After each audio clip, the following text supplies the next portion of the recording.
il va quitter Geoffroy Guichard.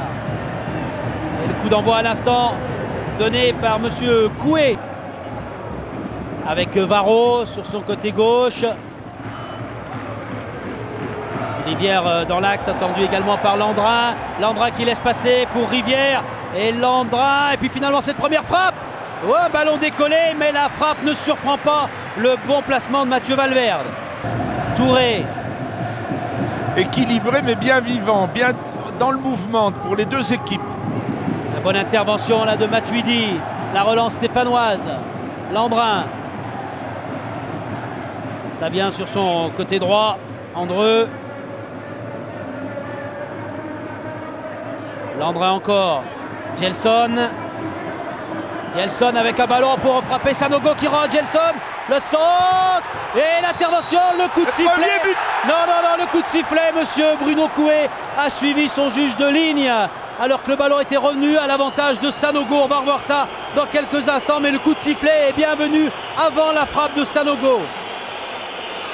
Giroud, on va regarder la grosse occasion tout à l'heure avec Sanogo. Là quand non. Il donne la balle, il n'y a pas hors-jeu. Au moment du tir, oui, c'est pas Sanogo qui est hors-jeu. Rivière. C'est Rivière. Danger sur les buts de Jérémy Janot, très rentrant ce ballon. Et la balle est détournée par Janot, mais récupérée par les Boulonnais. Tentative d'Aguasi. Alors voilà l'un des premiers corners directs du championnat. La balle, elle est vraiment en deuxième lucarne. Et Jérémy Janot est obligé, qui était un petit peu avancé, de faire une parade arrière. Payet. Faute sur Dimitri Payet. Coup franc un petit peu éloigné. On a joué rapidement. Monsieur Coué laisse faire. La frappe soudaine. C'est la frappe de Landrin. Et encore un bon placement. Bon réflexe, Giroud, de Mathieu Valverde après 22 minutes. 13 ballons joués pour Boubacar Sanogo. L'Ivoirien qui jouait il y a quelques heures encore au Werder Brême. Andreu qui cherche Sanogo pour la tête. Tête de Sanogo. Et là voilà la première grosse occasion pour Boubacar Sanogo. Tête qui n'est pas cadrée, mais on le cherche, Giroud. C'est le résumé de ce début de match. Il est monté verticalement, sans s'appuyer sur son adversaire. Et il l'a dominé d'une tête. Il a rabattu la balle. Malheureusement pour lui, elle est légèrement à côté. Ah non, il n'y avait pas de coéquipier pour soutenir cette volonté de passe de Thiel. Les Stéphanois avec Sanogo. Sanogo, il a un avantage, il se met très vite dans son sujet. Voilà. Et le ballon qui était détourné par Guillaume Rivière. On disait depuis une vingtaine de minutes, Giroud, que Rivière n'était pas servi précisément. Là, vous allez avoir droit à un ralenti où Rivière voit un ballon à 50 cm. Il s'est magnifiquement engagé et Sanogo a trouvé le bon endroit pour la passe. Soi-disant talentueux, ne perd pas son sang-froid et jusqu'à présent a fait face à toutes les offensives de Saint-Etienne. Attention, on a joué rapidement ce coup franc pour aller retrouver Grégory Thiel ou Morera. C'était Morera qui était recherché. Le ballon dans l'entrejeu avec cette grande bagarre pour s'en saisir, car il y a danger sur les buts stéphanois. Cuvillier qui marque. Oh, le coup de tonnerre ici à Saint-Etienne à 8 minutes de la mi-temps. Le signe du Usain Bolt pour Cuvillier. C'est la première grosse occasion, Giroud, et la première grosse défensive que les Stéphanois payent cher et cachent. 1-0 pour Boulogne. Oui, je vous avais dit tout à l'heure qu'un but pouvait survenir lors d'une mésentente sur une balle en profondeur. C'est exactement ce qui s'est produit. Elle est à la gauche de l'arrière central. Le gardien de but est sorti et Cuvillier qui vient de la gauche. C'est la même action que celle de Rivière, mais lui, il l'a mis dedans. Et c'est Thiel, le vieux soldat, qui a réussi. Vous voyez, il passe devant et au lieu de prendre son pied droit, de prendre l'extérieur, il a pris son pied gauche qui lui ouvre le but. Oui, Cuvillier. Voilà, et un petit lob en plus parce que le gardien de but est par terre. Le coup d'envoi de la deuxième période ici à Saint-Etienne face à Boulogne. Les Stéphanois qui sont menés 1-0. À l'attaque, les Stéphanois, mais une attaque stérile pour l'instant. On choisit encore le côté gauche avec Varro. Varro pour Dimitri Payet. Le centre instantané, la reprise. Oh, elle était belle, mais c'est pas fini car on est tout près de la surface. Et finalement, il est à terre, Gelson. Et les Boulonnais ne plient pas physiquement, ils sont toujours présents. Les Stéphanois peuvent évidemment réussir une action. Sanogo, la frappe est belle. Ah, c'était bien joué de la part de Boubacar Sanogo là, qui a pris sa chance qui a frappé de 25 mètres la balle hors du cadre de Mathieu Valverde. Il l'a prise légèrement de l'extérieur du pied.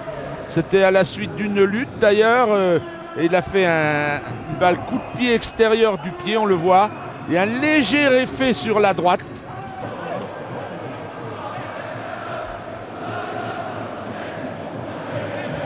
Grégory-Thiel qui continue de se battre. Ballon récupéré par Sakho.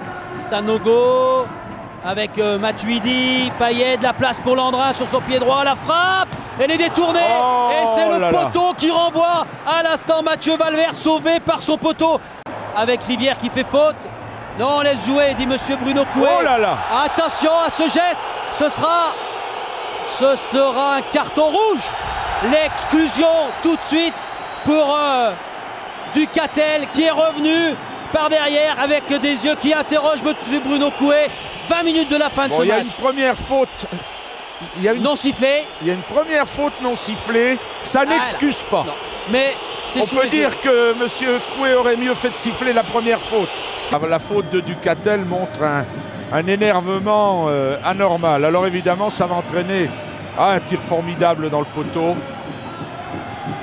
Le coup de pied magnifique, mi-hauteur, et le gardien serait arrivé trop tard.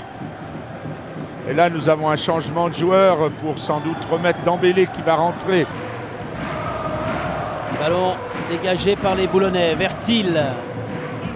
La bonne feinte de Sakho qui est passé le rush des Stéphanois. L'attaque des Stéphanois. Oh, la frappe directe de Sakho qui ne trouve pas le cadre. C'était à 20 cm du poteau de Valverde. Alors s'il n'arrive pas à en entrer un, là voilà une bonne pénétration avec un bon tir croisé qui aurait sans doute échappé encore au gardien de but. Matuidi.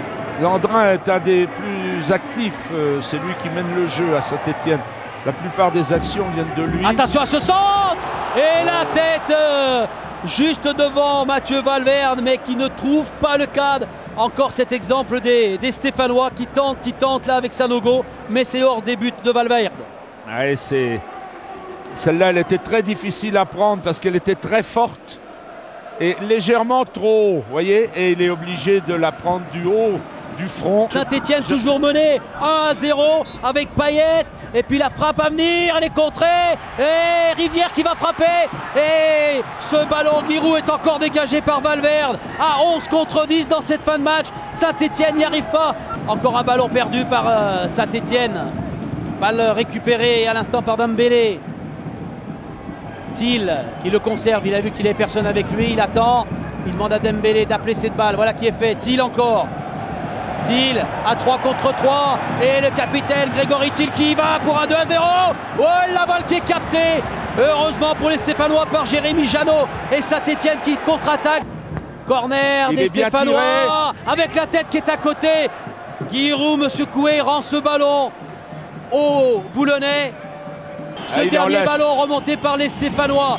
Les Stéphanois à la tête de Rivière. Pas de coup franc, ballon récupéré par Boulogne. Boulogne qui va peut-être signer l'un des grands exploits de ce début de championnat avec le courageux capitaine Thiel. Grégory-Thiel qui s'échappe, il sait qu'il reste très peu de temps. Bruno Coué est tout près de ce ballon, il siffle à l'instant, c'est le coup de sifflet. La crise peut-être pour Saint-Étienne battu ce soir 1-0. Alain Perrin aura tout tenté à 10 contre 11.